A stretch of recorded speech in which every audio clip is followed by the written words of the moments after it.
حمل رکاولو د پاره کومه طریقه په شریعت کې جایز ده او کومه طریقه ناجایز ده، پلیز په دې حواله سره رهنمایي پکار ده. دا یو ملګری سوال کړل چې د حمل رکاولو د پاره شری حواله سره کومه طریقه جایز ده، کومه طریقه ناجایز ده.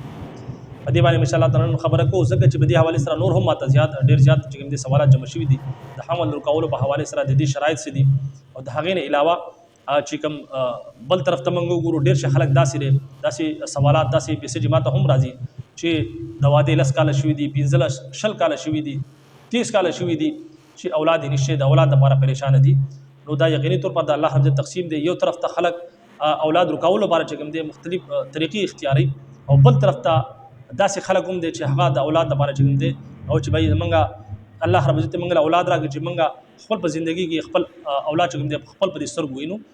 یقیني طور پر په انسان باندې حالات راځي. بهرحال چونکه دا هم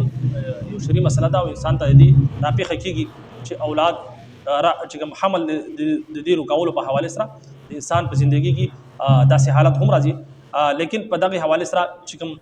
تفصیل دی هغه دغه دی اول خو دغه چې دې لپاره مختلف طریقې اختیاریږي. اوس مثال طور پر یو طریقه دغه ده چې زنانه راولګي هغه خپل چې کوم رحم دی چې کوم کې بچه پیدا کیږي، بچه‌داري ته چوي لګي د هغې اپریشنو کې هغه بالکل ختمه کی. یو طریقه خو دغه ده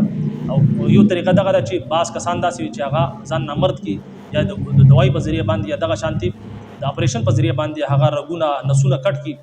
نارینه خپل او ځان چې کوم دی هغه مردانه طاقت ختم کی، ځان خسی کی.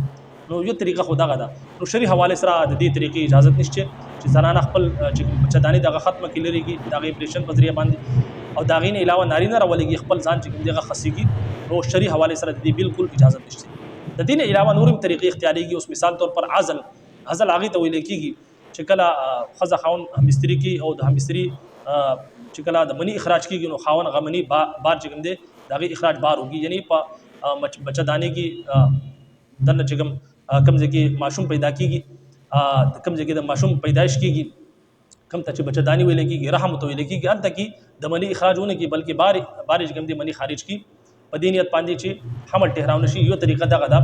او یو طریقه اوس مثال طور پر د کنډم استعمال هم دی چې د کنډم په ذریعه باندې چې کله هم استری کې او چې کله منی خارج شي نو هغه منی پاغه کنډم کې دنه پاتې شي، هغه د زنانه رحم ته دنه نزي. او دا غین علاوه یو طریقه دغه چې بعض زنانه ګولې استعمالي یا دوايي په ذریعه باندې چې کوم حمل دی هغه رکاوي. نو دا بدري طریقې دغه دي. نو دا طریقې خو اگر چې جایز دي لیکن مطلقاً جایز نه دي، بلکې د دې چې کوم شرایط دي یو څو شرایط سره د دې اجازه ملاويږي، مطلقاً د دې اجازه نشته.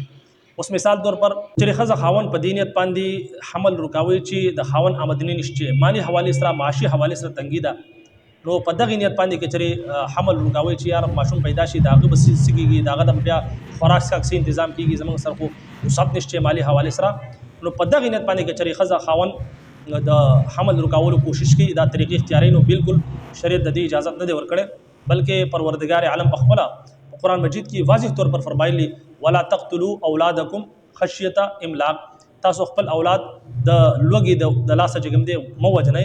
نحن نرزقکم واياهم، منګه چې کوم دی هغه تاسو لم رزق ورکو او تاسو چې کوم اولاد دی هغه لم منګه رزق ورکو. دا رزق دا وعده الله حضرت فرمایي چې دا زما پلاس کې دی، دا رزق زما پلاس کې دی، تاسو لم رزق درکوم او تاسو اولاد لم رزق ورکوم. منګه تاسو ته چې ملاويږي د دې ماشومانو د دې نابالغه چې ماشومان دي دوی په برکت سره الله منګه تاسو ته د رزق راکړي. بهرحال کچري یو کس په دینیت باندې حمل رکاوي چې د رزق بس کېږي معاشي حواله سره پریشانی ده، نو هغه رب چې کوم رب د مور په خېټه کې په دومره تیارو کې په دومره پردو کې دنه هغه ماشوم له چې کوم د رزق تنظیم کوي او بیا چې کوم د کله ماشوم پیدا شي او دنیا تراشي دا غینه مخکې د مور چې کوم سینې وي په هغه کې پینې وي هغه خشک وي بالکل وچی وي، لیکن چې څنګه ماشوم دنیا تراشي الله رب عزت د مور په سینو کې هغه پي جاری کی نو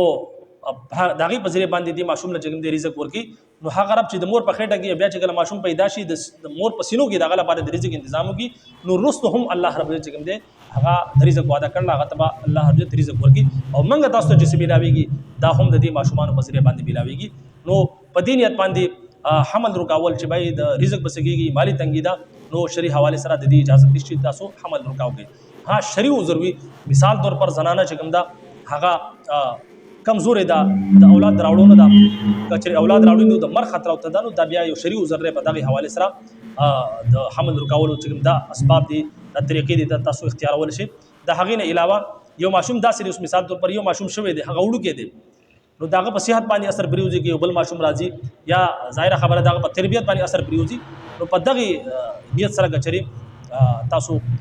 حمل رکاوئ نو یقیني طور پر دا یو شرعي عذر دی. بهرحال د دې نه علاوه صرف په دې نیت باندې چې د اولاد به څه کېږي، د رزق به څه کېږي، د رزق تنګي ده، مالی حوالې سره پریشانی ده، لہذا ځکه موږ د حمل رکاو په دغې نیت نو یقیني طور پر شرعي حوالې سره د دې اجازت نشته. بهرحال امید کوم چې مسله به مو په سمجھ کې راغلی، اجازت راکړئ. السلام علیکم ورحمۃ اللہ وبرکاتہ.